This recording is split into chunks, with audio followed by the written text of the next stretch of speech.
like to contact the show, send us an email at liveonfourlegspodcast@gmail.com or get involved in the conversation on social media. Join the Pearl Jam Podcast community group on Facebook or follow us on Twitter at liveonfourlegspod.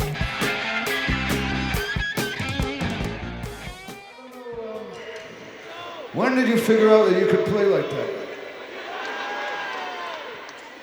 When did your mom figure out you could play like that? I think it was after I took LSD. Don't do that, kids.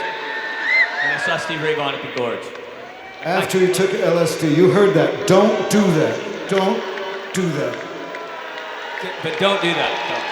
I'm not saying that's the thing to do. I did it way too much. Don't do it. Or only once. Only once and then lots and then 20,000 days of practice. Yeah, 10 or 20 then.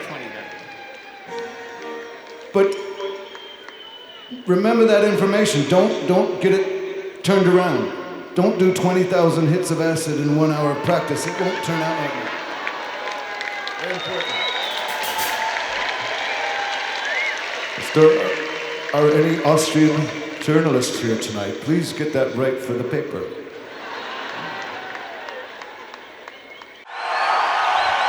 And away we go. You're listening to Live on Four Legs, the live Pearl Jam podcast experience, featuring Mr. Stone Gossard.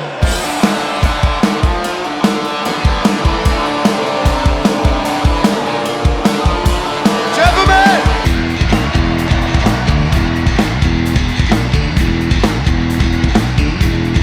Mama Queen!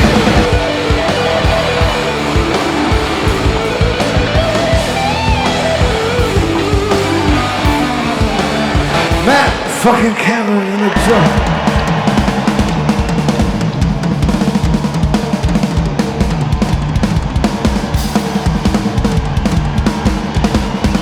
Mr. Boom Gossard!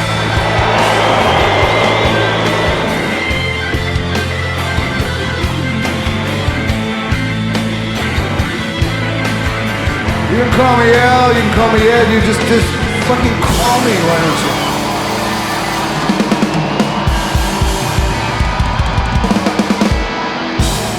Hey everybody now, welcome to Live on Four Legs, a definitive live Pearl Jam podcast. And you know, it's interesting because we just came back from the European tour, and up until that point, we had been covering a lot of shows from the different countries that they had visited. We had covered Lisbon, we had covered Dublin, we did London, we did Berlin, and today we're going to do Austria, a show from 2014 in Vienna. And I think it's just interesting because you got to think of where we are right now. And this week really kicked off the Olympics. And it kind of feels like we're having our own little Olympic thing. And if you're a very old school fan of Live on Four Legs, back in 2019 or 2020, I think it was 2020, we did like every other week, we kind of did an around the world trip where we made sure we hit every country, going all the way from Asia to Australia to Europe, down to South America and onward. And it kind of feels like a little bit of a tribute to, you know, the Olympics and like representing every country. So it's kind of cool to do that, especially a country that right now kind of sat in this position of they had a canceled show in 2022 that never got rescheduled. And this is the last show that they've played there to this date. They didn't reschedule it for this European run, and who knows what's on the docket for years to come. They have to be thinking about it because they redid Sacramento and Vegas and places like that. They're redoing Indy, so you have to think maybe it's on the horizon, but we're going to give it its flowers today. This is a Patreon request, so why not dip right into it? Randy Sobel's over here. John Ferrar's over there. Hello, hello. Do you have Olympic dreams? I actually love the Olympics. Like, even from back when I was a kid, I always get excited. Winter or summer, it doesn't matter. Yeah, you were telling a story, I think, on the Better Band podcast. Did you go to like an Olympic boxing match in 96? Good memory. Yeah, that was the only thing. Like, the Olympics were in Atlanta in 96, obviously. So the only thing we could get tickets for was boxing. So I went down there with my dad and watched that. And that was the night of the bombing. Like, I had to get back Oh, yeah. and go to work the next day. I was working at I think a vet clinic. I had to get up super early. So I get up and turn on the radio to the alternative station, obviously, and at the Tom Brokaw was on the radio. And I'm like, wait a minute, what's going on? And so I'm like listening, hearing about what happens. Like when woke up my parents, like, guys, we were just there. Like there was a bombing. Like it was crazy. Yeah, I mean, that's kind of what the news cycle was back then. You think of now, and you would have been on your phone after the event or Hmm. during the event, and you would have known about it. You would have been like, okay, how do we evacuate this place? Like, where is it? Where can I go to safety? And back then, it's just like, you're ignorant because you don't have everything at your disposal to know what's going on. But thankfully, you weren't around it, and you ended up being safe and found out about it the Yeah, next day. yeah. That's kind of crazy there. But you know, I'm not an Olympic person. I feel like I try on the first couple days, and there's some events that just don't interest me. I'm not into the swimming or the diving. Hmm. The team sports, I don't know. I feel like it's weird because I follow team sports more, but I feel like Olympics shouldn't be about team sports because you're fighting for your. I don't know that like they have the World Cup, so why do soccer in the Olympics? You know, I guess basketball makes a little bit more sense because they don't really have like a world tournament sort of thing. But I don't know. I like the track and field stuff. I like seeing the running events because it's real quick sometimes when you've got the 100 meter or 400 meter Mm. dash. See, I like the obscure stuff. Like I'll get really into water polo for like 2 weeks or something, and then like I think like breakdancing is in the Olympics this time. Like it's What? It's yeah, not a sport. but like yeah, I'll get really into like the obscure ones. I was even looking before. I was looking at some of the events. Skateboarding shouldn't be in the Mm. Olympics. I know that that might be a hot topic if That's the somebody next named, games. Yeah. yeah, if somebody named Jeff Menez is listening in, that would be a hot take for him. But no, and not saying that they aren't athletes, but it just shouldn't be a part of breakdancing, though. Get the hell out of here. No way. Anyway, before more tangents seem to be thrown in our direction here, let's talk about this show because it's 2014. We had covered a couple weeks ago that Berlin show. That's the night after this show. And as we talked about, it was a 3 hour show. They went for 33, 34 songs or so. And this show the night before, we get 35 songs. We get 2 hours and 50 minutes. And if you think about it now, and I don't want to make comparisons to now, but you're like, whoa, they did that then. You have to just be impressed with where you stand because 2 nights in a row playing 70 songs in a total of nearly 6 hours, that's something. I don't think outside of like Fish and the Dead and maybe Bruce, I don't think any other band out there can do that. That's some true stamina that they put themselves through. Oh, definitely. And yeah, we rated that Berlin show very highly. I think I gave it a 10. You gave it a 9.5. So we'll see how this one plays out. But I think I said it maybe even on that episode that we're going to look back on that period, 2013 to 2016, as kind of a little bit of a golden age where you were getting these long shows and the set lists were great. Band was great. They were still mixing it up. You were still getting deep cuts. They brought a lot of stuff back. Everything was basically brought back by then. And yeah, I mean, I think a lot of people look back on those shows very fondly from those years. Yeah, for sure. And I think the one thing that always kind of kept this era more special than the last is that there were no openers during this. It Yep. was always an evening with Pearl Jam. So you get to the arena, they go on around like 8:30 or so, you last until about 11:30, and it was nothing but the band. No opening act to sit through, and the opening acts, sometimes they can be great. Sometimes it might not be your cup of tea, but you go there for Pearl Jam. And I think that led the fan base to just even fall in love with their live act even more when we thought that that wasn't even possible at a point. They just kept doing things to raise their own bar. And I think in ways they still do it now, not in the capacity of playing the 35 song sets, but in certain aspects that you could put in here and there. But this is kind of a bygone era, and it's weird to say because this is only 10 years ago. Time flies. Time goes by really, really fast. When you're thinking about then, Ed was technically still in his 40s at this show because he'd turn 50 that December. That to me is kind of wild to say because I consider Ed to kind of be in his 60s now, even though we're in the same situation. Yeah, 10 years makes a lot of difference. And, you compare, it's weird to go back and we talk about these, 2006 or 2000, the band's 10th anniversary, their 15th anniversary, and like we're going on 33 and a third here. So yeah, the time has definitely flown by, especially the last few years. We didn't get any shows for a few years, so those definitely went by fast. But we'll see what happens in a few years when we look back on this year. It'll be interesting to see what the talking points will be. Yeah. And look, I think there's always positive to take out of everything. And I think that's what you fixate on and focus on the most, of course. And like just with this year and this time period, being able to have been even spoiled to get all this, like it was a good time to be a Pearl Jam fan. All right. So, like I mentioned before, this is a Patreon request from our patron, Michael Arnig. And he requested this one about a year ago. So glad we're getting to this now. And asking for a little story from him. He was on vacation this week. So this is more of a couple bullet points right here. And we'll just read what we got. So he says, my son was due to be born on June 28th, so I wasn't really sure that if I can go or stay for the whole entire show, yet everything went fine. He was born on July 1st. Hey, my son was born on July 2nd, so very close to each other. The set list was really something. Can't Keep, Speed of Sound, Rain, Public Image, Rats, Needle, all of them came completely out of the blue. Sure, these were songs that they had played in the past, but just not on this tour. The reason why they did 2 Neil Young songs that day was because there was a Neil Young show a few months later at the same venue.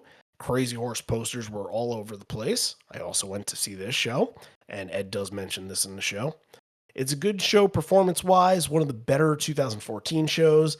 Back then, Leeds was the one that everybody always talks about, still talks about it a lot to this day. And regarding setlist, rightfully so, but I always felt like the best performance in Europe was in Vienna. And not because I was there. I've seen bad ones as well, and I have no problem telling everyone about that, but there's a reason I chose the show for you to cover. You knew early that this was going to be good. Crowd energy during Black and Why Go was already off the charts. I remember they got me with Ferocious rendition of Why Go, a song that I've heard a million times, and quite a few times live, so that's saying something. The show got rave reviews in the local press at the time, and Ed actually gives a shout out to the local press in the show. So I wonder if they had mentioned that in their reviews. So thank you, Michael. Really appreciate the insight on that. And hopefully you get to enjoy what we have to say on this. In this show, we're going to talk about a lot of songs that we almost never get to talk about on this show. We got Can't Keep in here. We got Rain. We got Needle and the Damage Done, Speed of Sound. There's some things to chat about. But before we get to chat about it, we're going to send it to a guy that knows way more than we do because he can run through a set list up and down and tell you what is going on in every single song, what you're hearing, why you're hearing it, and how that gets to be.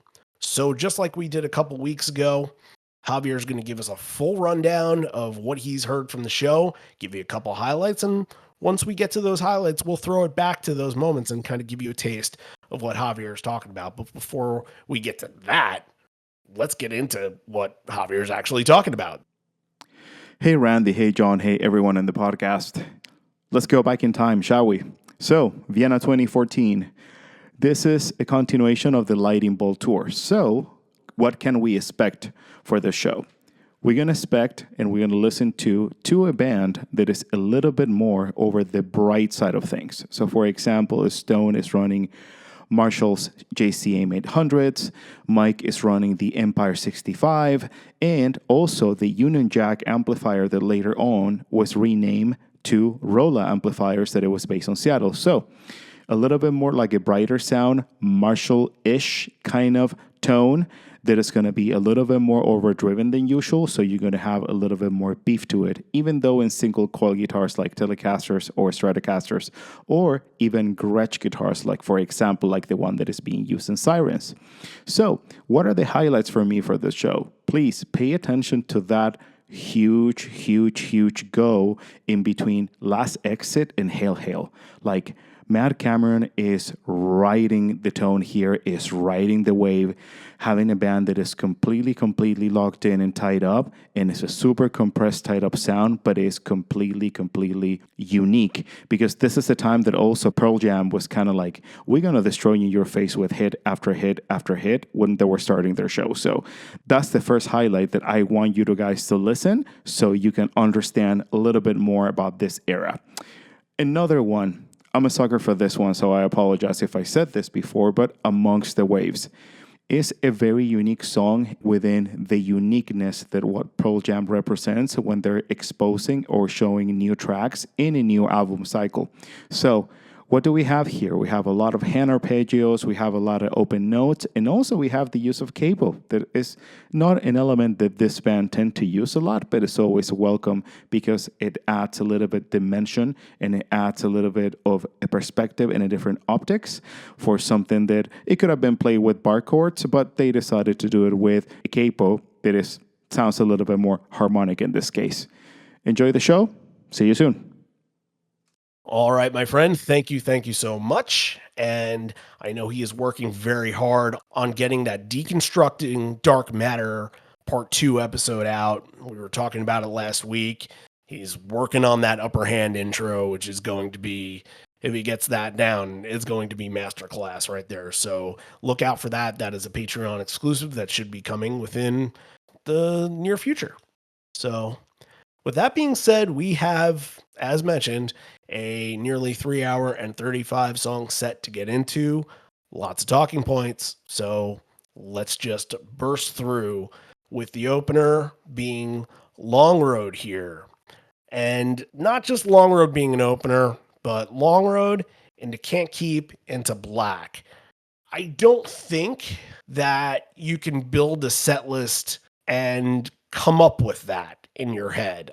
That's not even part of fantasy purposes, because obvious reasons Can't Keep isn't usually part of a set, and Black is never within this range. I'll get to that point with Black in a second, where it had this interesting little surge of being used in that spot at this time period. But, first things first, Long Road was a pretty loose version. It felt like the band kind of knew going into it, like, okay, we feel good about this. We're feeling loose. It seems like the crowd is really into this from the very early going, and even at the end, they do something very, very cool with the crowd. And you just get this impression that they're really into the moment. It's not super digging into something emotional for them, but they are definitely feeling good about something from playing this song. And I like versions of Long Road that do that. Yeah, Long Road, it's a song that can be very insular, like it can turn inwards very easily and be a thing that the band not represses, but like something that you can tell that there's more going on than they're letting on in the song. Then sometimes you get these ones that are more, you're pushing out with it and they let it soar, and like you said, they play it a little more loose. That's a different kind of version, but I think you get the audience involved. Like the call and response here, like I said, is fantastic. Drops down to like just the vocals, but yeah, the build on this is really good, and when they get halfway through, it really starts to soar. We all walk the long road.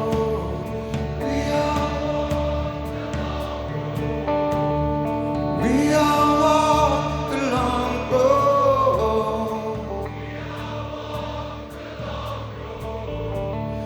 We all walk the long road.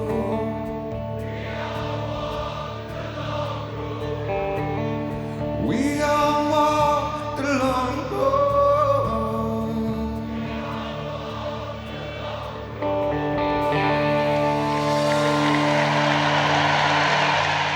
And I was actually just thinking about this. So Michael had mentioned this in his story that he wrote to us, that this was a Neil Young heavy show because Neil Young was playing there about a month later. And they do play Needle and Damage Done, and they play Fucking Up in this as well. But I don't know if this was Ed kind of sneaking these in here or not. I don't know if he was thinking on the same terms, but we got both Merkinball songs at this show. So just something to keep in mind right there. The song that everybody wanted to hear on the first half of this tour this year, because Stone had said it, they were feeling pretty good on it. And it looked like Ed didn't agree with him in that Zane Lowe interview, but let's see if he can get his influence on him and try to get it back into set list, because it's been a very long time. Actually, it's been since this show, since they had played it last. Just gonna say, yeah, this is the Can't last keep. one.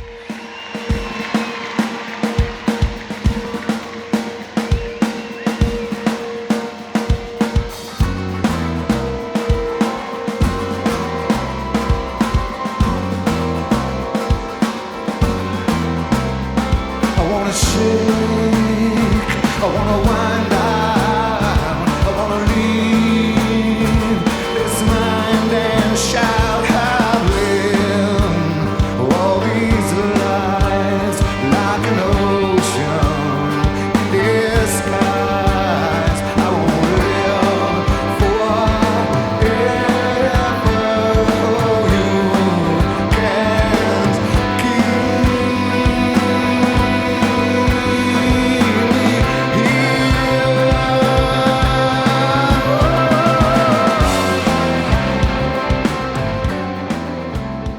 This song feels pretty much like how they would do it on the record. It has a little bit of a kick to it in spots, and I guess I just don't understand. I understand why they wouldn't do it every single tour, but after 10 years, I think this one should be brought back into the fold. Enough people were startled by the tease and said, we want this. So why don't we have it? I think they will do it on this next leg. You know, they've got some time. They'll do some more rehearsals. Stone will get a chance to bring it up again. And I think we will get it on this leg. I'd be surprised if we didn't. But, you know, when we talk about a version like this where it's the last one for a long time, I'm always listening to be like, okay, why? Like, is there something in this rendition that tells me that they weren't going to go back to it? Did something happen? So I'm listening a little extra closely for that. And I didn't hear it. Stone's bopping along. Looks like he's having a great time. Ed kind of goes high on the vocal there. I think it's the second verse. Mike even throws in a little guitar solo thing. Halfway through, it feels like they're all kind of having fun with it. And like you're seeing the things in it that you see in these songs that evolve and keep going. And it boggles me why they just dropped it after this and never went back to it. For a song that's been around for 21 years now, it's only been played 25 times. Yeah, it's hard to fathom, but again, when you think of the Riot Act era and what's been really brought back in a higher capacity, it's not much. It's I Am Mine, it's Save You, it's a little bit of Love Boat Captain when they have a moment for Love Boat Captain. Songs here and there like Half Full and Thumbing My Way and You Are can show up from time to time, but there's no significant song that comes back often enough more than those. I get that maybe in terms of the opening songs, like you are more attached to something like Go or Last Exit or Brain of J, but I don't see why it can't be that rare song that you might have hope for. And maybe this year we can get a little bit of that hope thrown in somewhere. Do you think we get it on this next leg? Yes. Put you on the spot. Okay. Yeah, I do. Because I think a lot of what the first leg was making sure the Dark Matter songs were as good as they could be. And now that they got that underway, they can go and take some more risks. So I'm going to say that that's one of the risks that'll be taken. And since Stone wants it, Stone should get whatever the fuck he wants. So Black is the third song in the set. God damn, you might be thinking to yourself, well, we just saw that in Seattle. this was the opener for the second time ever since CBGB's in 1991. As a matter of fact, during this little time period, and we had seen this when they started to go to the sit down acoustic stuff after the situation that happened in Paris in 2022, Black every now and again for a couple shows would be brought back in that opening sit down section. But back in 2014, they had done this at a couple of shows. Stockholm, Trieste, and Madrid all had it within the first 4 songs. So this was something that they had been playing around with at the time, and I can't remember if there had been a time before this where they had tested this out. So this is kind of the seedling being planted, and when it's time to go and think about putting the songs in the opening part of the set a couple years ago, that's where the light bulb goes off and they say, hey, we used to do Black here. That worked back then. They obviously liked it. It's not like it was a one and done. And they made a very, very good version of Black in Fort Worth, I believe it was last year, where Ed even said he thought it was the best solo that Mike ever had.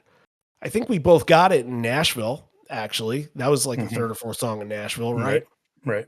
So the dynamic and knowing that you've seen it before, what does that bring to this part of the set list, that a song this strong that has such a following and such a universal love, what does that bring this early on? Well, crowd energy. I mean, you can hear it as soon as this version starts, as soon as Stone hits those chords, you hear this crowd just erupt and just go nuts for it because, yeah, it's one that you're used to getting late to kind of signal that the show is winding down, but here you're putting it early and you're changing the energy of it. The crowd knows it's going to be a sing-along. It's one of those songs that you're going to get a crowd going immediately, no matter where they put this song. And they've done it in lots of different places, but this was kind of the first era since early on that it showed up this early. But yeah, it's all about getting that crowd going early on. Yeah, the crowd was very good. It's just little things like not having to be prompted to do the do-do-do-dos at the end or the, oh, I'm spinning. It's just kind of the moments that, hey, you want to have that reaction and you look to have it. And when you get it, it's like, put your hands up. All right, you guys are part of the show too, especially this early, that they can get something like that. That's a good sign, and that brings in energy, especially for what's going to happen in the next section. But we get this seldom we didn't belong together tag at the end of this, and that's something when it always comes up is very interesting to me. Love it. And when we get to the end of the song, you caught this, Ed kind of mutters at the end, he's like, well, it's going to be a good night. So he knows, crowd knows, we know. Look, another facet for why some of these shows were as good as they ended up being was because when you have 3 hours to work with, when you have 35 songs that you're trying to jam in, this main set's going to be 21 songs without any eruption solo or Luke-in, without taking any shortcuts to stat pad in this. What you want to do is you want to do these massive runs. So you have those 3 that are played all in a row. Last Exit, Why Go, Spin the Black Circle, Hail Hail, Got Some, all in a row with no stoppage. And even for some of these, the Last Exit, Why Go transition wasn't even a transition because it felt like last chord, first chord. It felt immediate. Like these songs were on a mission to do damage at this show. Yeah, Last Exit, especially coming off of Black, that's such a 180, and you're kind of taking that energy that Black built and throwing it back. All right, here you go. See what you can do with this. Did you catch that drum transition? Oh, yeah. The way Matt builds up the intro with Last Exit is absolutely stellar. I've never heard him do that before. It's excellent.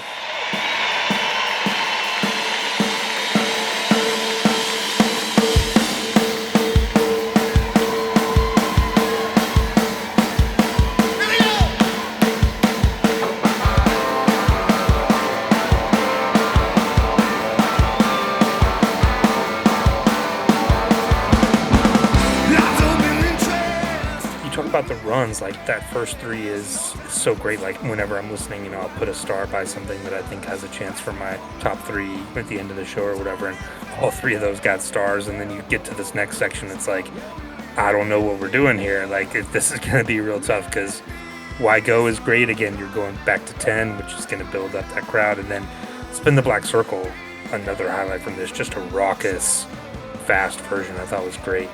Something I'm going to talk about this show. This is a fantastic Jeff show, I thought. And there's a Jeff run during the bridge in Hail Hail that's just outstanding.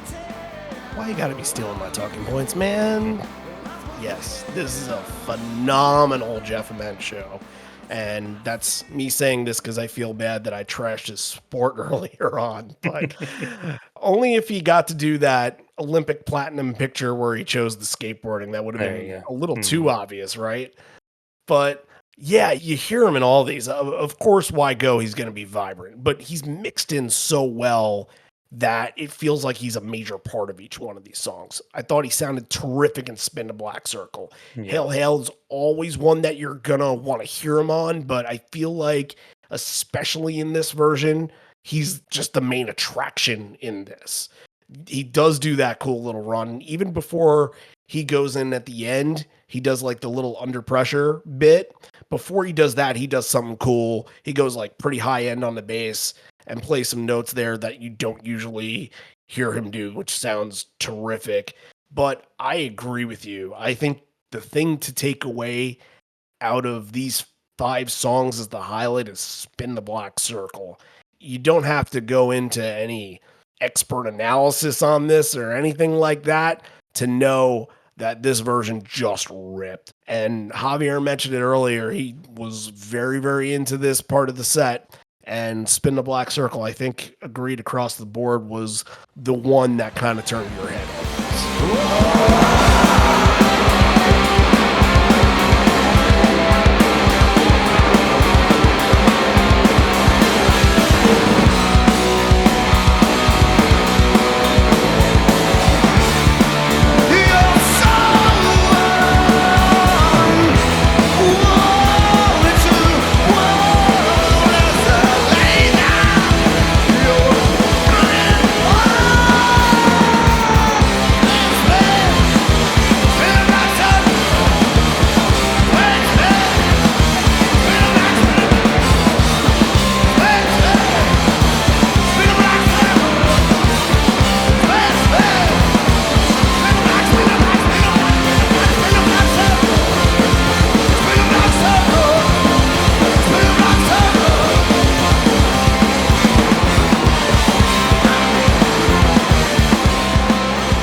Hell, we got to play that Jeff bass one because I wanted to get in order here and play the Spin the Black Circle stuff and now play the Jeff stuff. So let's give a little nod to Jeff right here when it should have been earlier.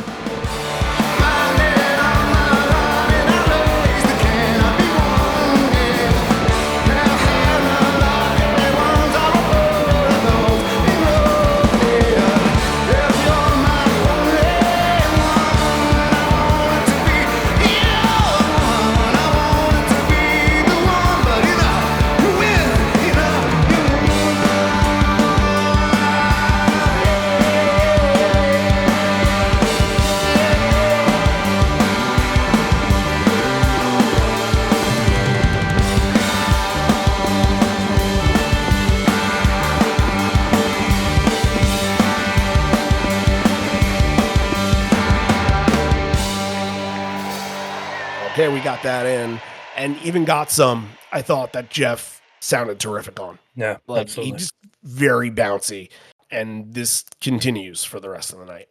8 straight to start, incredible start. Then it addresses the crowd in German. I don't know German. Any translation from you? I'm going to guess that you didn't have much. Yeah, my German is awful. No, nothing. Can't do it. I give him all the credit in the world. Anytime he goes anywhere, he really makes that concerted effort to write everything down and pronounce everything as good as he can.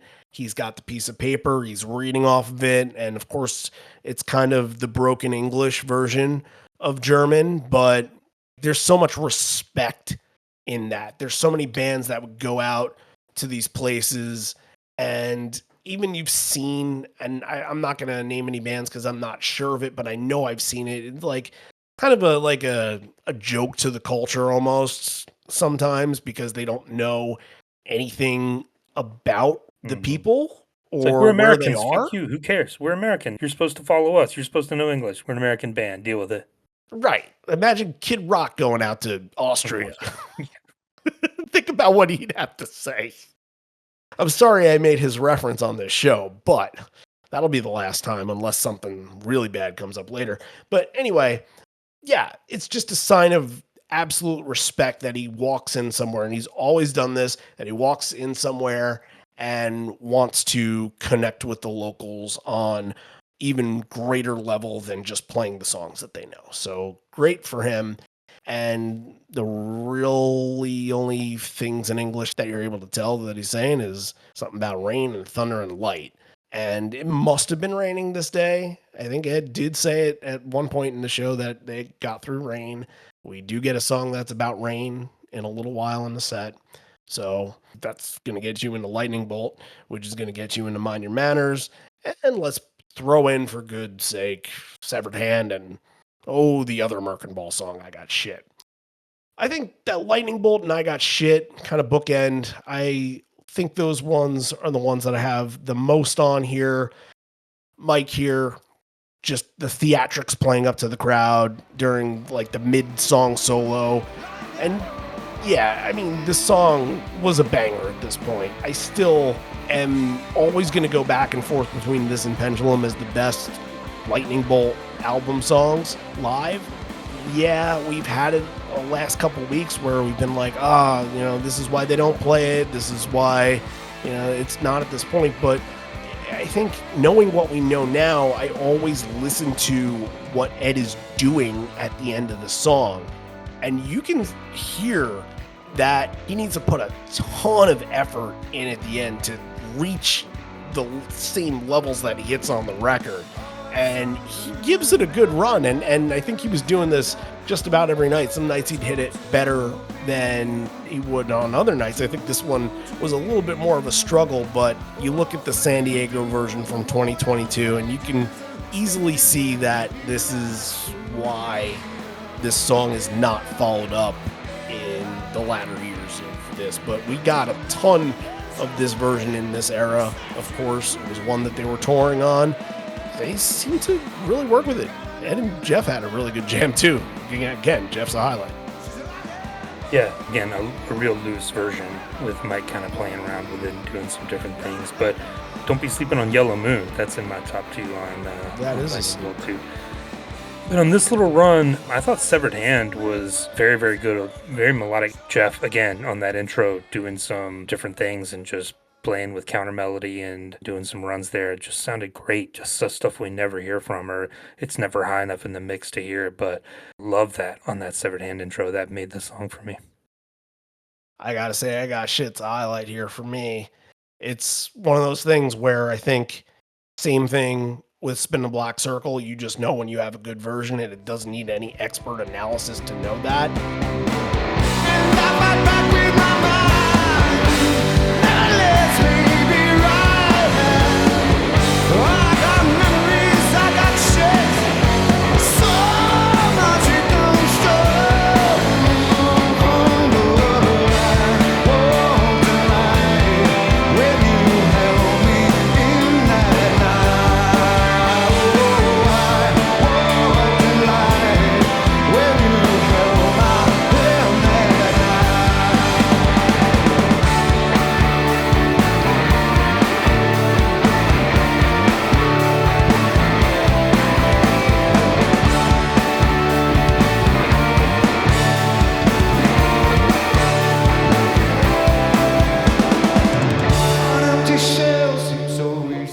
Really emotive at times during this too, and gets really into the strumming, and it just has all the ingredients of what makes this such a good song when they're focused on it and they're able to explode. It just has that great presence, and it's the bookend of now they're at 12 songs in, it's like midway through the set, but you don't even notice it's gone by so fast.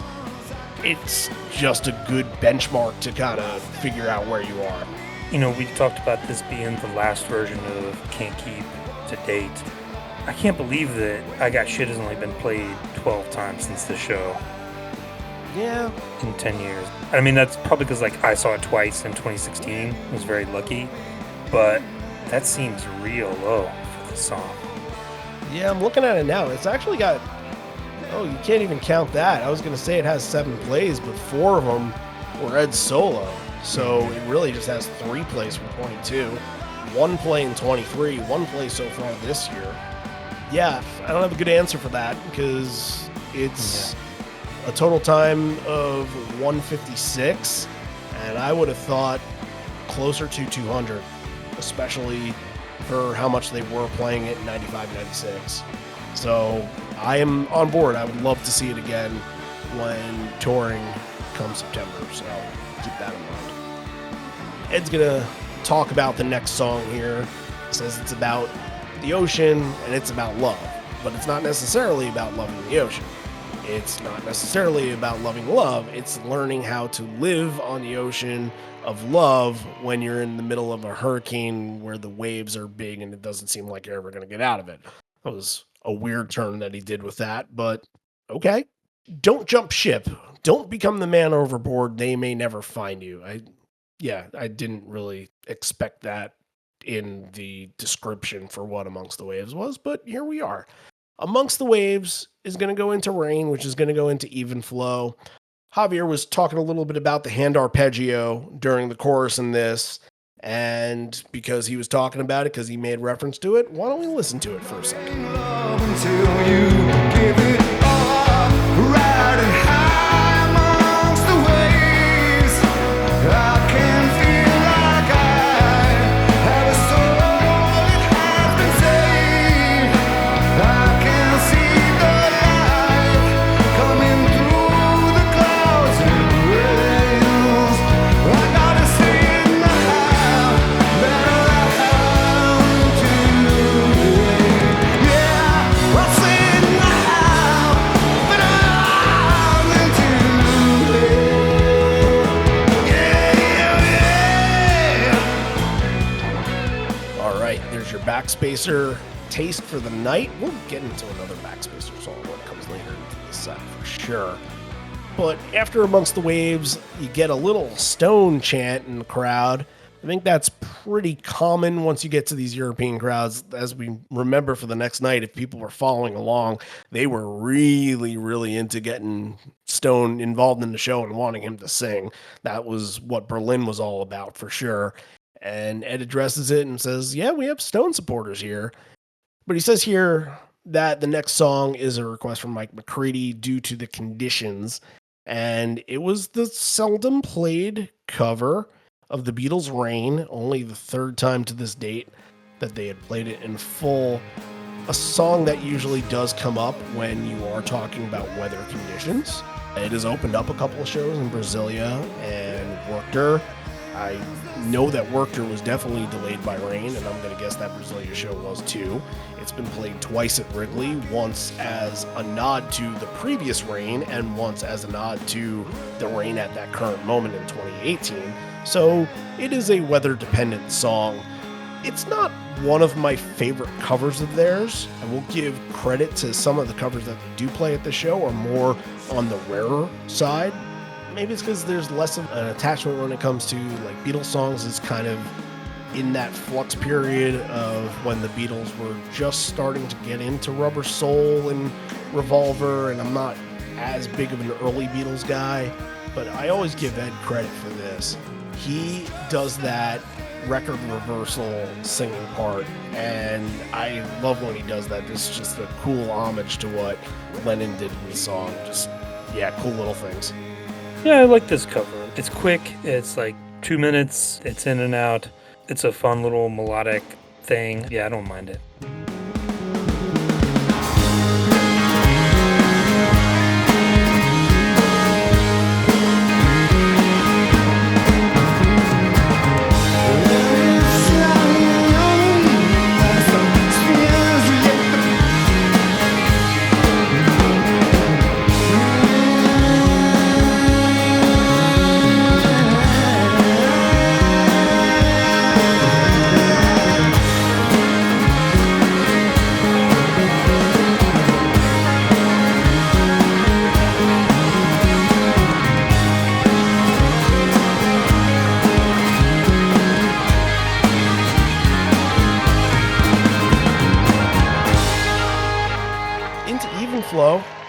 is introing it as being a song by Alice Cooper called Cold Ethel. And that would have been a one time only had they have stuck to Ed's word, but it ends up being Even Flow for sure, a song that's been played well over the OTOTO number that is set for it. This is a good solo section, heats up, gets really flashy, of course. Cameron does get a mini solo in this, though.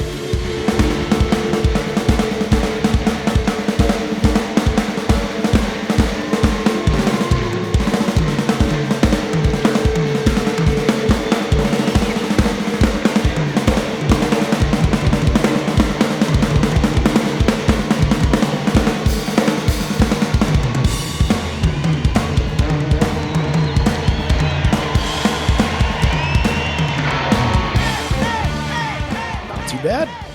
Very good, yeah. Go, Cameron, go. The crowd takes it at the end. This is a good crowd. Good crowds are going to come off very, very nicely on the songs that they're supposed to know. Not too much more. Look, Even Flow is a song that, when it sounds good, you're on top of it and you know where you are in the set. And this comes a little bit later than the halfway point here.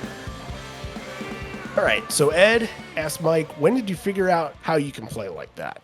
When did your mom figure out how you could play like that? And Mike says, well, after I took some LSD and saw Stevie Ray Vaughan at the Gorge. And that has always been the story. As we talked to the Freels years ago, that was their story of how Mike went from trying to make something of his life to being like, no, I'm going to fall back into music, and had this epiphany during the Stevie Ray Vaughan show at the Gorge. And that's just a legendary story that kind of gets tossed around. And it's great that he references here. I love it. But Ed and Mike both reiterate, don't do that. Only once, and then 20,000 days of practice. Don't do 20,000 hits of acid in 1 hour. It's kind of interesting how that turned that around. But yeah, don't do 20,000 hits of acid in 1 hour. I would not recommend that. Michael also wrote this next one, although no other drugs were involved. Sirens and Wish List, and then Rats. What sticks out to you? I think that Rats for me is the one, but what sticks out to you? Oh yeah, it's Stones, Solo, and Rats. Just glorious. Yeah, it's Stone solo. That's always going to be a highlight in this. And Stone's going to have a couple solos at this show, including in Porch. And of course, he gets a solo in Fucking Up always. And that's all fine and good. And I love hearing it. And I think it's definitely a highlight. However, there was two things that kind of stuck out to me this version. One is that you noticed in the beginning on the video that Ed was doing this little dance. Now, you recognize this dance, right? You know this dance, right? Yeah, isn't his little wiggle? Yeah, it's the popular GIF that gets tossed around. Yeah. And always people are asking the question of like, what show is that from? What clip is that? And I always forget the show. I think it is a show in Canada on the 2011 tour. I bring it up because a lot of people always ask that question, and that reminded me of that. So he's consistently doing that, which is fun, even with a song that they really don't play very often. But the other thing about Ed in this, you almost never, ever, after the Versus era, hear him try for that last high note on the something bigger comes their way. He never goes for that because he doesn't have to. That's obviously a thing he did in the past. But he goes for it here, and I give him a lot of credit for doing that. They don't compare.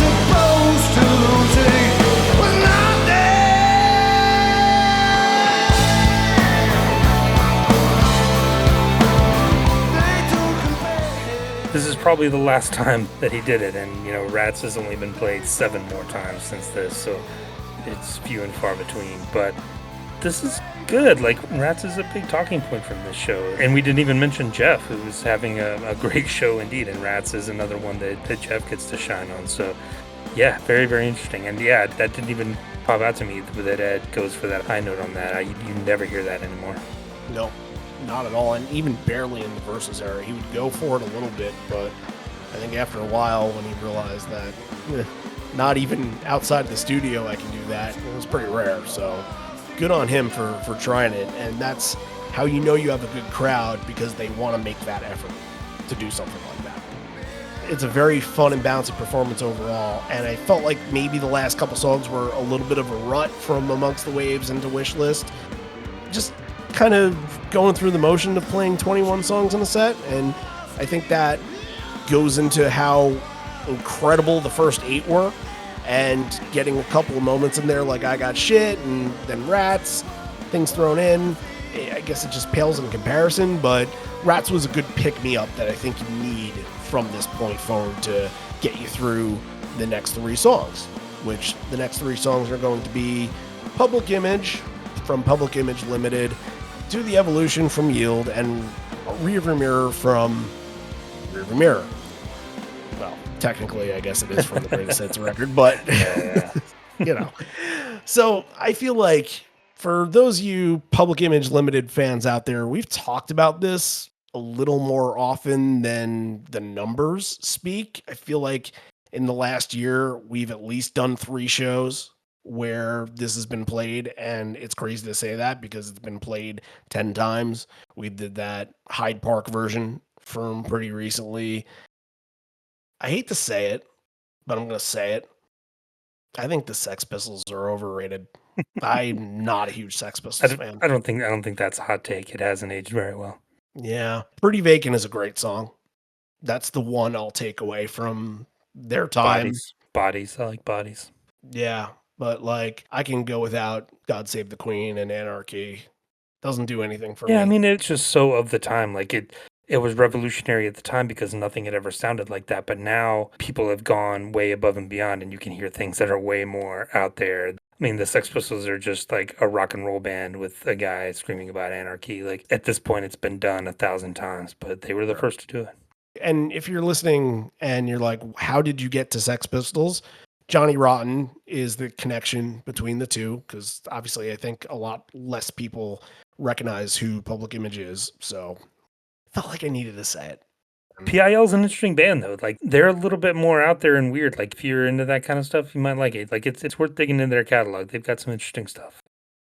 Well, what isn't an acquired taste is this crowd doing the South American version of the Do the Evolution solo here, which is always brought in. I think it is as much an Eastern European thing as it is a South American thing, even though it is specifically a South American and mostly an Argentinian thing. But I think that Eastern European fans have made it their own as well. So we get that. And whenever this goes for a third time through, you know that the band wants something more out of it. So, hey, this sounds great. It feels good. Even Mike and Jeff, I think, cut out during that third go around too, just to watch. Yeah.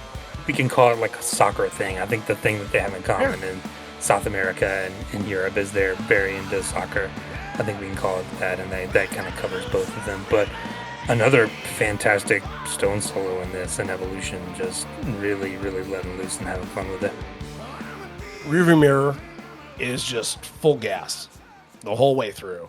I love the aggression coming from Ed when he does that fuck off line.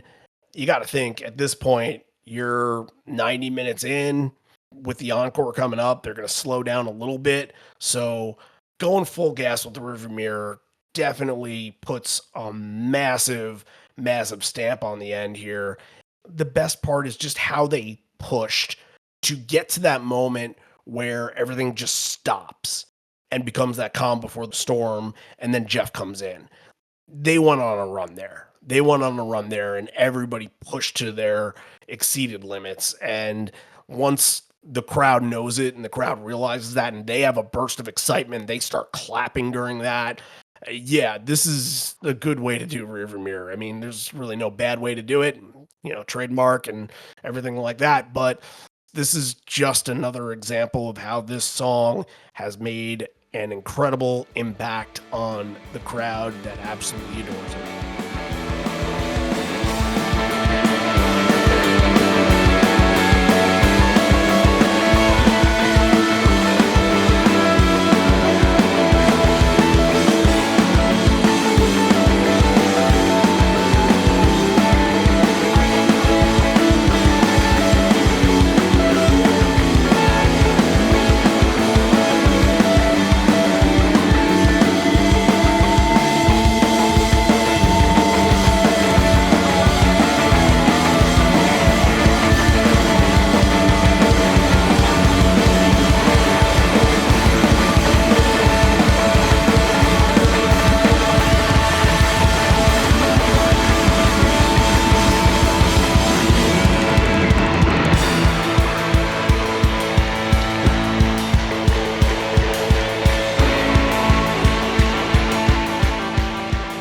I love these versions when Jeff is just the engine, just propelling that thing forward and just driving it.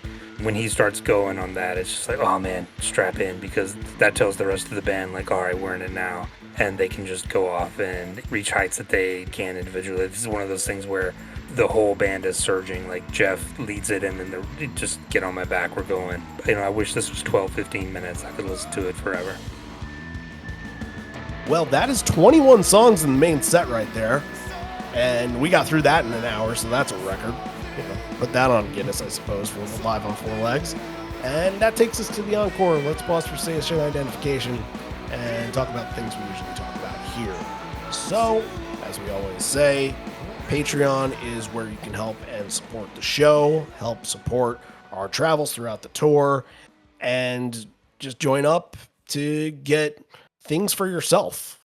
It's always good to just support us, but then again, it's not like we're gonna just walk away. We're gonna give you shit for helping supporting us. So that comes within extra episodes, exclusives, maybe a little gift every now and again for those that are on the $5 and $10 tiers that join up for the giggle egg. And that comes within the bootleg form, if you know what I mean. But also just supporting the show and those reaction episodes that we're going to continue on doing from Missoula through Ohana, and then again once Australia and New Zealand comes along. Like, that's the stuff that you want in on right there. And just for that is $1 a month. I think if you're into this podcast and you listen to this enough and you want to know what's going on in Pearl Jam world when it's time to pay attention, you're going to want to listen to these episodes. That is the selling point for joining up on Patreon and supporting us. So that will only cost you $1 a month, believe it or not. And again, that's something just for you. That is your content. It is a gift from us to you. If you want a little bit more for yourself, then you can donate $5 a month and you can get, just like Michael did with this episode, you can get an episode request for a show that you want to hear us cover that maybe we're not paying attention to. We weren't paying attention to this one. This is a great poster. I knew this for the poster, but didn't quite know the full idea of what the set list was. So, glad this is on the peripheral now. And who knows, you might have the next request that's gonna get us excited. So just think about that.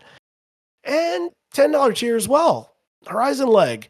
You guys get a profile episode. We haven't done profile episodes in a while, which makes me think that maybe we've been through most of them, but I know we haven't done some. And again, I think life gets so convoluted with having to record stuff. So if you don't have one, please reach out to us. We'll try and find time to record one with you. But that is you telling your story of your Pearl Jam fandom. So yeah, it's an exciting time right now.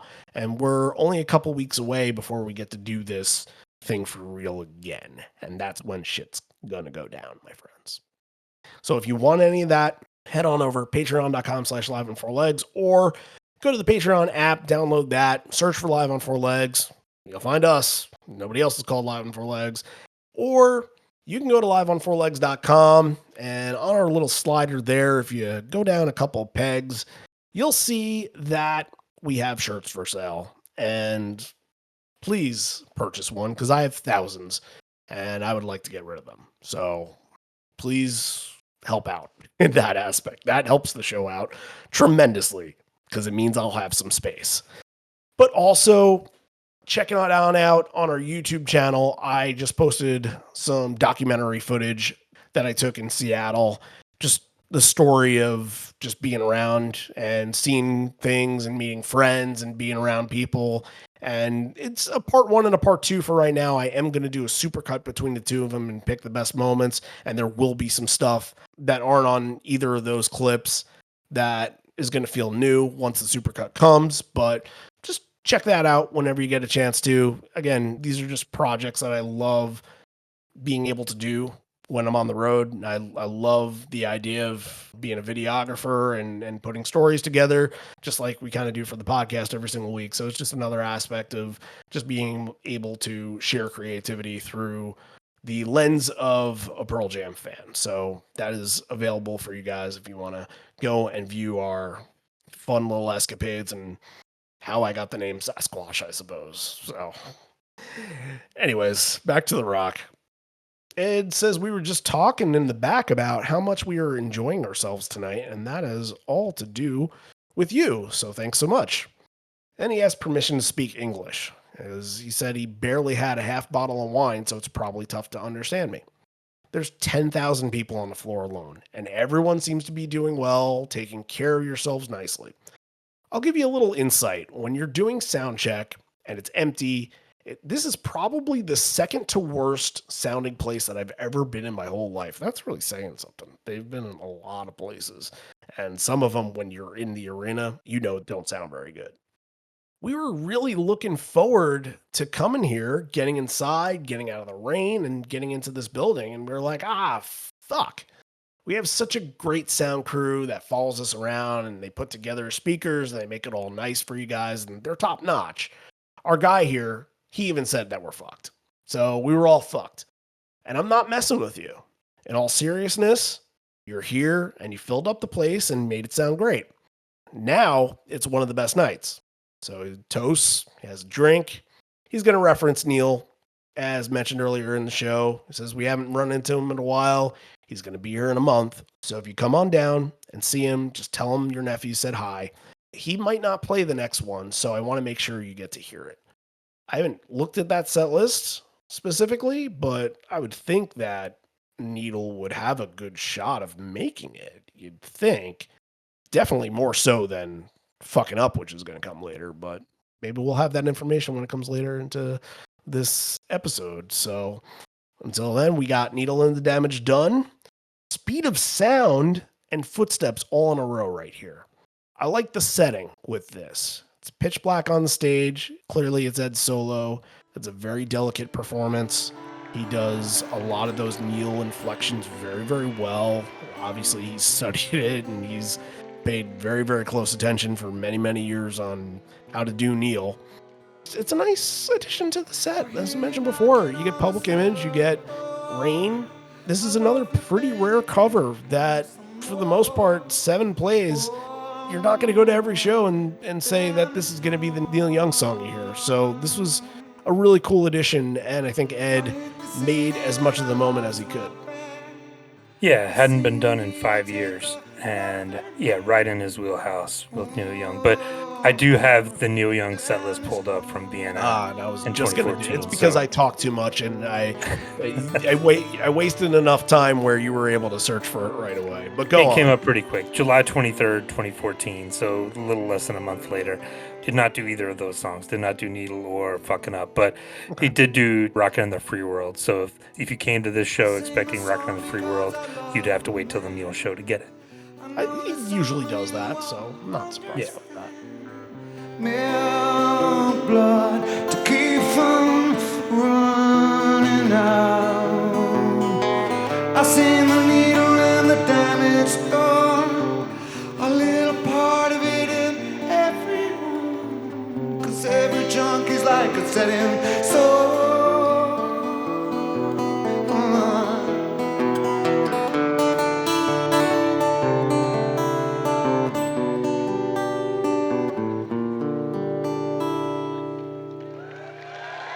Speed of Sound, I think, is very interesting. Now, it's kind of in the same sense of Around the Bend in personal aspect, because if you remember a couple weeks ago, we talked about Around the Bend, and we have two versions left of that to cover on this program to date. And now we have two versions left of Speed of Sound to cover on this. And granted, there's about a 7 song difference between the two, so Around the Bend has been talked about a lot more. But Speed of Sound coming in here. Yesterday's how quick they change, all lost and long gone now. It's hard to remember anything moving at the speed of sound, moving with the speed of sound. And that I'm still holding tight to this dream of distant light, in that somehow I'll survive. But this night has been a long one, waiting on a song that just don't come. I really do like the song a lot. And I think from the people that you talk to, it does get overlooked. And I think a lot of people think, when you think of Backspacer, some people might think that it's kind of an overproduced record and think that this is an overproduced song. And I don't necessarily agree with that, yet I do love the demo a lot more because it does feel raw. Because it is produced heavily, which I don't mind at all. When you hear it live and when they've done it live, the very few times that they've done it, it's hard to recapture the spirit of what they did on the record. And I'll say this, I'm not giving this good odds to come back in this era, but if you're gonna do it, now would be the good time to capitalize on it, because now you have Josh to fill in all those little holes that maybe the live version in the last decade and a half couldn't give to you. Does that make sense? Yeah, I can see that. They only did it once after this in Ottawa in 2016. I'm with you. I like this song. I think it's an underrated one on Backspacer. It's probably in my top 2 or 3 on that record. But yeah, it's another one that it's kind of surprising that it didn't just pop up once in one of those sit-down sections or something. Like, it's one of those that you feel like they really have just forgotten about. I don't even think if there was like a crowd push to get it played, I think they'd be like, are you kidding? We don't even remember how to play that. So I think it's one that it would take a lot for it to come back. I don't see it happening. Unlike Can't Keep, which I do think will get played, I don't think this one's going to get played. Just too bad. I would love to hear an Ed Solo version of it. I hope it does come back at some point. I will say this, they have a tendency on like the 15-year anniversary of those records to go back to some of those songs. And last year I felt we were heavier on Avocado more than we've been in a very long time. We got that Marker in the Sand version. We got a couple of Severed Hands. We got Life Wasted, I think, at least once. Before that, too, 2018 had a little bit of the Riot Act resurgence. I think UR was played a bunch of times. Green Disease played a bunch of times. Yeah, Full a couple. And then before that, in 2016, that was the Binaural full album show in Toronto. So every 15 or so years, they maybe get kind of that itch again to go back to some of those songs on those records that they don't pay attention to anymore. So this is around the time, like you got like a year or two, like maybe next year's a good time where they're on the second rendition of the Dark Matter tour where they can throw in some gems and kind of give a nod to Backspacer again. This section is very chilled out. They're sitting down. This is the seated section. They continue to say seated for Footsteps. And this version of Footsteps is not that big push kind of Footsteps where Ed is going to exceed his vocals, where you're going to get a rise out of the song. It's very, very even keel. is kind of unfortunately an afterthought in the show. I think they created that moment to be that. I think a little bit more docile. You can have both kind of versions of Footsteps, but I always want to hear the one where you're going to get the drive out of it. This one I don't think was any drive. Yeah, Footsteps has mellowed out a lot, and it's always a good crowd song because people always go back to that original version. It can be a sing along, but you're being very crowd friendly here in the middle of this encore. You're getting a lot of the mellower stuff, these next three, and you're trying to get the crowd involved here. So, yep, exactly does that. He asks for the lights. He wants to see people, and then asks them if they're coming to Berlin tomorrow, and says this is the kind of song that's for beer drinking, which is Small Town, which is going to go into Daughter. I think Small Town still had that idea of playing to the softer side of what Small Town could be. It was less of an attempt to be a sing along, but did get to it at the end. A little bit more anthemic, a little bit more reflective in a way. And I think they kind of pick it up once they get into Daughter a little bit. He's getting involved with the crowd during this. He pours wine for somebody, with no Crazy Mary being played. Somebody wanted to get a cup filled. But Call and Response has a moment here. He kind of does the ranging different levels from low to the high voice, and he's kind of playing off of that. And then adding in from the playbook of Blood, here comes Atomic Dog showing up in a Daughter tag. Yeah. Huh.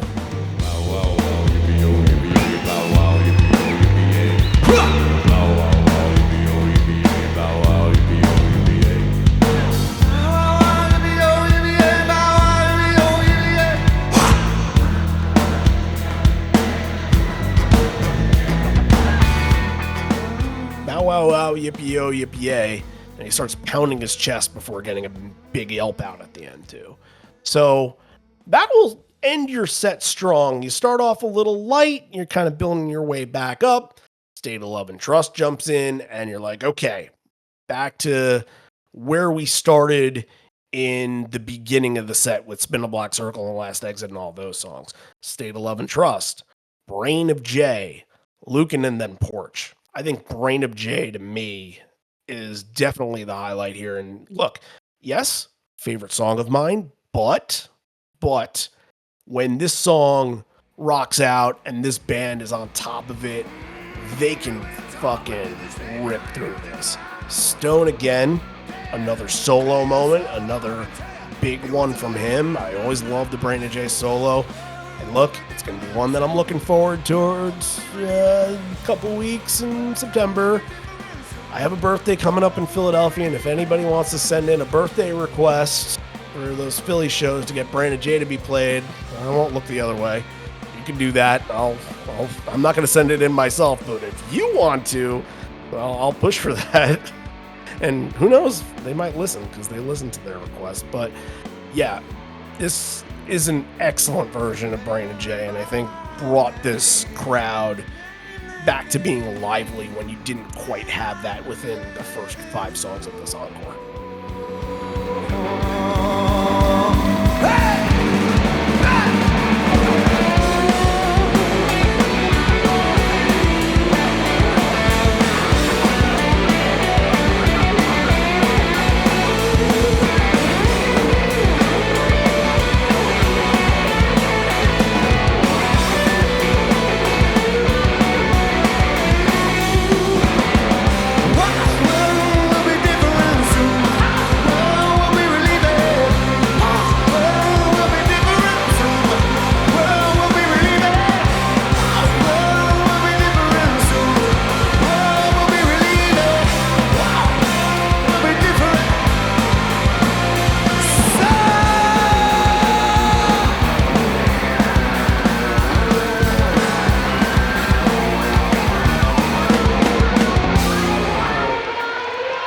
Brain of J late like this is interesting too. It's late for it to show up. But the interesting thing is Ed trolling the audience afterwards, getting into Lucan. Oh yeah, no, that's fun. But I have to mention here along with Stone Solo, he does move to center stage during this. And that is very, very unlike Stone. So it must be that the idea of putting Brain J in this spot in the set list that, again, you have surprises thrown all over the place in here. And yeah, it could just be State of Love and Trust Lucan and Porch, and you wouldn't bat an eye. You'd think, wow, Yeah. that's pretty killer to end the set. But getting Brain J in the middle of that definitely pads the excitement for sure. As you were mentioning with Lucan, Ed asked for one more sing along before we go. Should I get an acoustic guitar for this? A 12 string? Is there a mandolin? All right, we'll just try it like this. And when they do, no lyrics detected. He does not connect on any of it, but he knows it, so he just lets out this big roar at the end. So Lucan is what is. And Porch comes into play to close out this encore. We've seen those orbs fly all over the place. And you get it here, of course. But it seems like these orbs are going fast and furious, and they are flying on this to the point where I think Jeff and Mike stop like moving around so they can pay attention and just let it swing by them and let it go. It's a cool scene, of course, but like, boy, they are flying in this. And of course, Ed takes advantage of that, decides to jump on, do a little swinging, do a little singing on the swing, and has that moment. That was fun. Again, thinking about today and the Daredevil kind of stuff that he does. I don't know if he's going to jump on an orb 10 years later, but seeing this happen at the time, which is a common occurrence, it was a lot of fun when you remember on these versions of Porch. Yeah, it's definitely of the time, and you'd be watching it and you're in the crowd just going like, someone's going to get hit in the face with one of these, and that's kind of like what you're watching for. And you'd see Jeff kind of do his lean back, and Mike is kind of in and out, throwing him around. And yeah, when Ed jumps on it, that's always the big moment and kind of swings out into the crowd. But yeah, it's just something to add a little bit to it to give a little bit more of a visual aspect to it. They don't need that now with the screens and everything. But I'll mention Jeff one more time. Just, again, driving that bridge on Porch is excellent. Stone, as I mentioned, does have a little bit of a solo on that. I mentioned that earlier in the show. And that's when Ed gets on the orb, Stone is crushing. And then Ed's usually going down to the bottom and like going on the rail and singing on the rail, but it's actually Mike that's shaking hands and kissing babies down there and being the politician. And then at the end, referencing Jeff, it feels like Jeff does like this excited cheer. He like almost pumps his fist and like jumps. And it seems like he's really fired up after that. And it's good to see, because sometimes in shows you're paying attention to Mike, you're paying attention to Matt, you're paying attention to Ed, and Jeff is just lower, lowest, and he can kind of sneak by you a little bit, but I think he knew he was having a good show. And I think that's what caused his reaction to this. Yeah, I like that. Encore 2. After all these miles, it hasn't been since 2007 since we played here. It feels like we've been here more recently. And in case it takes a year or two, or what was supposed to be 8, that has turned into 10 plus. So, yeah, I know the rug was swept out from under you guys in Austria, but hopefully in the future they're thinking about you. We'll just keep playing for you as long as you'd like. Now, someone we haven't talked about yet today is known for his bass, but he's made some great records on his own. If you want somebody to join in on your records, you want him, and we're happy that he's in our group. And for this moment, he's not on bass, he's on guitar. And then, of course, on bass ends up being Stone, who is more funky than all of us. This is a request from this young man who he points to in the crowd, but we would have played it anyway, so thanks for reminding us. That's going to get Smile and Fucking Up, and hell, let's mention the bread and butter here, a live Baba Indifference. This is going to be your encore 2, just smacked in, because it's a party. And why not have a party with a good crowd, with a place you don't visit very often, you hadn't been to since the Avocado Tour? Why not celebrate this? I like this version of Smile. I thought that there was definitely some unique aspects to it that you don't usually hear. There's a little extra push on it near the end. Like Ed does like a voice inflection that you never get to hear. Did you notice that? Well, I always watch Jeff playing guitar. To me, it's always depended on how Jeff is feeling on the guitar, and then I think Matt kind of watches him to be like, okay, how far can we push this? How's Jeff doing? Listening to Ed on this, he does something really unique. You just don't get to hear this on Smile at all, and I think there is a little just hesitancy, especially before this point, to where they weren't playing Smile a whole lot. That it's just like, okay, Jeff needs to watch the cues and everything like that, and just make it comfortable for both the guys playing instruments that they don't usually play in this band. You know, Stone would pick up the bass later for another song later in their career, of course. But yeah, I think it just kind of lends to some of the looseness that was happening here for sure. Another Neil song with Fucking Up that he didn't do when he went to Vienna. I guess he fucked that up. But Ed's going here with the tambourines, and he takes it and he starts hitting one of it with his wine bottle, which is a fun scene. And once again, I mean, we've mentioned Stone so often that I feel like he's rivaling Jeff here with all the great Jeff moments. Stone has at least a 6-pack worth of solos, at least. And Alive Baba Indifference. Everybody's just celebrating at this point. You do hear Ed when he's getting up on that platform and he's with the crowd, he's doing the haze. You notice he just says going hungry. I wonder, was there like a sign for hunger strike in that crowd or something like that? That was an interesting reference there that never got capitalized on, I suppose. Yeah. These encore twos, and we have a tendency to come on and be like, the party's on, celebration time. But after you've played 30 songs and you've taken the audience on this ride that they do, when I was looking at the Neil Young set list, something else popped up, like a Blink-182 set list recently. Not to point them out specifically, because a lot of bands do this, but Blink-182 is playing the exact same set list every single night on their tour. And a lot of bands do that, and we know that Pearl Jam does not do that, and that's why this show exists. But when you do that, and when you treat your crowd like that, and when you show your crowd that kind of respect, and you take them on this ride throughout these 30 songs, and we talked about it at the beginning 3, and then the run of fast ones, and then those soaring ones in the middle, and then you go up and down, and you get rats, and you get covers, and rare songs, beat a sound. After you get through that, the celebration, I don't want to just skip over that, because almost no other band can bring out that feeling. It almost doesn't matter what they play, and of course you're going to get a live and probably a cover in either Indifference or Ledbetter, and we know that, but the celebration is just yes, it's this outpouring of love from the crowd for thank you for being here and thank you for doing that. And you can tell that the band, they come out for that second encore and it's just all smiles, no pun intended. They can do anything. They're just playing around, they're being really interactive with the crowd, and it just leaves you on such a high after the show. When if the show ended after Porch, after One Encore, you'd be like, oh, that was amazing. 30 songs, it was great.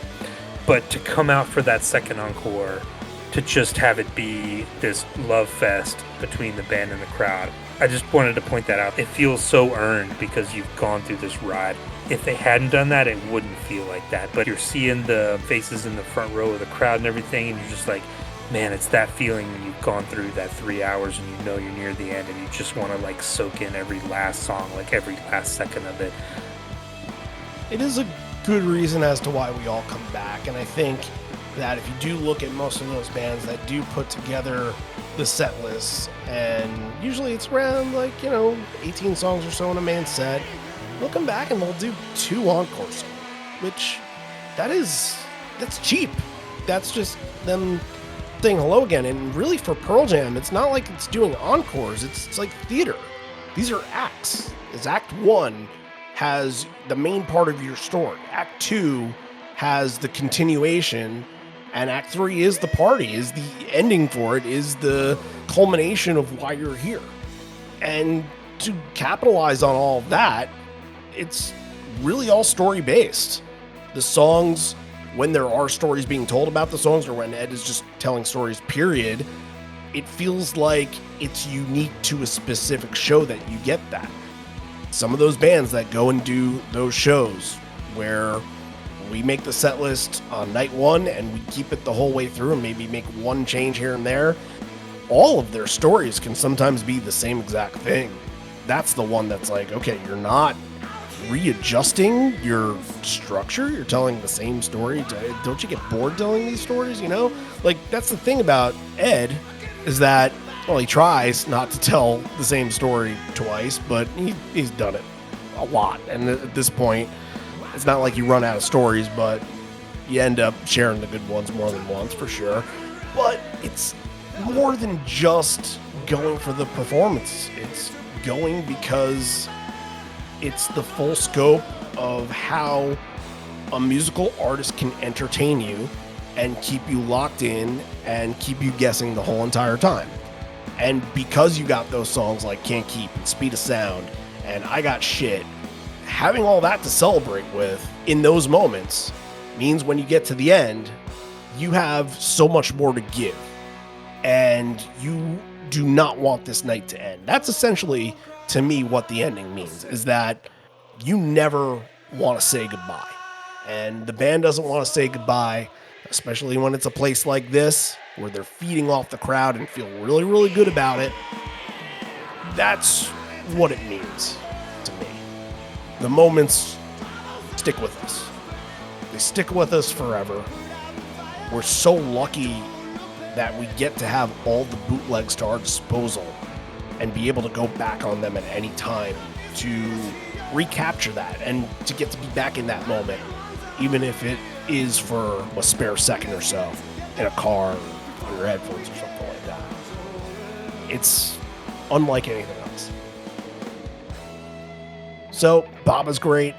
Alive is great. Alive has a couple of cool little changes within the solo and tempo changes and different tricks from Mike, which is very cool. And it does tease the crowd a little bit and says thank you, good night before we go into Baba. But the crowd took Baba away, and Baba just was awesome.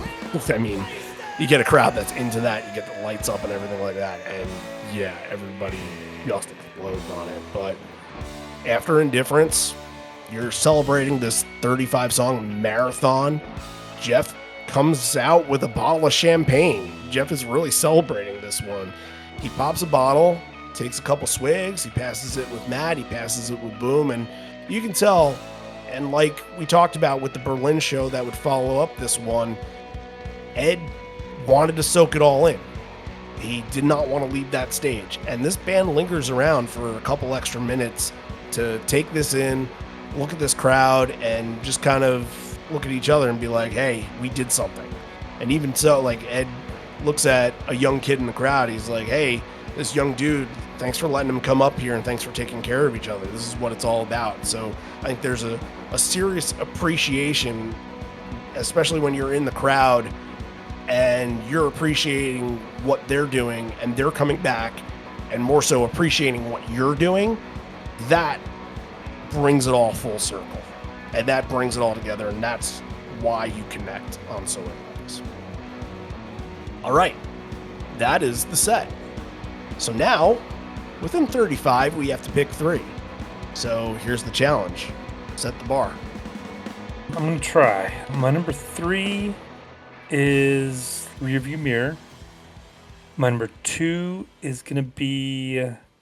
I know Spin the Black Circle is so good, but that's going to have to be an honorable mention. My number 2 is going to be... How about Last Exit at 2? And then I'm going to go Can't Keep at number 1. Okay. Now, something that you always love to say in deprogrammed episodes is, I'll save you when somebody, so Spin a Black Circle, hang on to that thought, because I'll save you, Spin a Black Circle. Okay. Number 3 is going to be I Got Shit. Number 2 is going to be Brain of Jay, and I'll save you. Spin the Black Circle is my number 1 moment from this. Right on. All right. Now, you mentioned it earlier. We rated Berlin pretty high. What do you think about this? Yeah, I think this one is excellent, but I don't think it's quite to that level. This is right at a 9 for me. I'm going to make a interesting point here. So this show doesn't have like a lot of storytelling. It has mostly performances. Again, they go through these runs, they go through these stretches, and then little bits and pieces where Ed will talk and it'll address things. And I think as good as it was for a show to be at, this is a great show for them to put on like Sirius, to put on the Pearl Jam radio and play for 3 hours and just enjoy the music on a car ride, a long car ride or something like that. If you're tuning in and you get to that hour where Rob Bleetstein comes in and says, here's the show of the day, and it happens to be Vienna, you're listening to it and you're drawn in because, hey, there's a Can't Keep performance. They run through a couple Vitalogy songs early on, and that's exciting, and Hail Hail, and then you just keep going on, and it's song after song after song, and you're drawn in, you're like, oh, this is what Pearl Jam does. This is Pearl Jam at their finest. I think from a bootleg aspect, if you just want to listen to something kind of no strings attached without any outside storylines, without the weight of history being put on the shoulders of a certain show, that'll be for leads when it comes to this era for sure. But this is a great show to just sit back, listen to, and enjoy. Right with you, this is a 9. So we got an 18 out of this. Not too bad. For all you 2014 lovers, you should be pretty proud of this. We're going to have to do the gymnastics scoring during the Olympics. It'll be a 9.387 or something. Oh, God. Yeah. Well, I'm glad we didn't have a Russian that would do right. like a 7.3. Mm-hmm. The Olympics will still be going on next week, so maybe we'll bring in the Russian for that. But next week, we are going to attack a show from 1992 on the Lollapalooza tour. For all you people from Virginia, we're going to do that. I believe technically it's Reston, Virginia, but I believe that's like Fairfax area, if I'm not mistaken. So that Lollapalooza, I think there's some cool little aspects as to why we're picking that one. And hey, it's always good to have some shorter sets because we did 35 for this one. Next week, we're going to do what? 8 or 9? 8. Yeah. 8. I'm into that. Hey, those shows need to be covered too. We don't do 92 very often, especially the Lollapalooza tour. And I feel like every summer we need to at least represent that at least once. So that is that for this one. Thank you, everybody, for tuning in. And if you are new to this podcast, welcome. I hope you enjoyed yourself. I hope you enjoyed the conversation and the music and on, etc. And if you are not subscribed to this podcast on places like Apple Podcasts, Spotify, or YouTube, head on over and give us a subscribe. And you get to know the notifications when the new episodes come up. And maybe you'll see something like, hey, I'm intrigued by that. Or you'll go back into the archive and be like, oh, hey, I see you did this. I'll listen to this. There's a lot of stuff there. We're coming very, very, very soon across our 300th episode. There's a lot to be had. And really, it's 300 episodes, but it's like 300 weekly episodes instead of 300 total episodes. That's more like probably like 450 at this point. Who the hell knows? But there's a lot to go through. Anyway, if you go there, please subscribe. And then if you have been enjoying the show and want to give us a rating, ratings are there for you to give a rating. Hopefully we have deserved the 5 stars. I think we've done the research for it. We've done the work. We've shared the stories. So if you feel the same and want to give us a 5-star, please feel free. That will help us out. And if you want to leave us a comment, you can leave us a comment on any of the platforms. But I think Apple Podcasts is the big important one because people do look at those to see what they're going to get out of a podcast. And if you like it, say something. Let the people know. So that's the end of this one. This may be the end. We're here, but not for much longer. And although we may be parting ways, miss you already, miss you always. So good luck to you and your Olympic dreams, everybody. And whether you are American or Australian or Austrian or from England, Spain, wherever it is that you're from, we all have dreams. Don't let yours be nightmares. I had no other way to end that, so I'm just gonna throw it to Olympic platinum at the end here because that was the premise for bringing that back up. So until next week, see you on the pod. I'll be like that girl who trained all her life as a distance runner and then tripped with a quarter mile to go.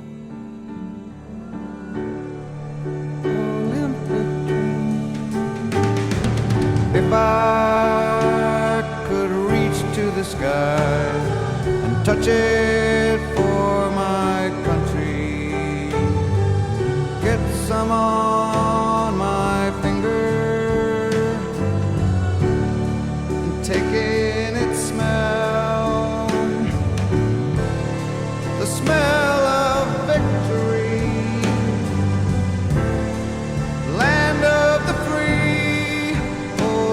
Olympic dream, Olympic dream,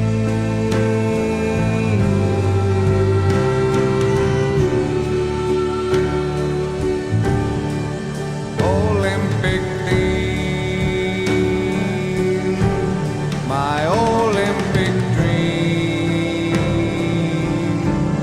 my promotion scheme. How hard can it be? How high can I jump? How high can I throw?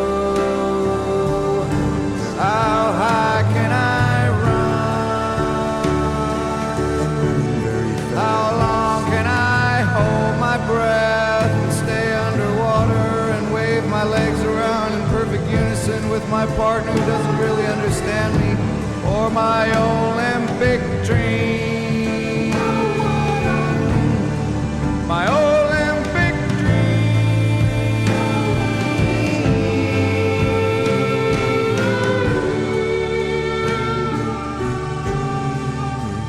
I'll be like Dwight Stone. I'll be like Bruce Jenner. I'll be like that girl who trained all her life as a distance runner and then tripped with a quarter mile to go. But I will get up and I will run.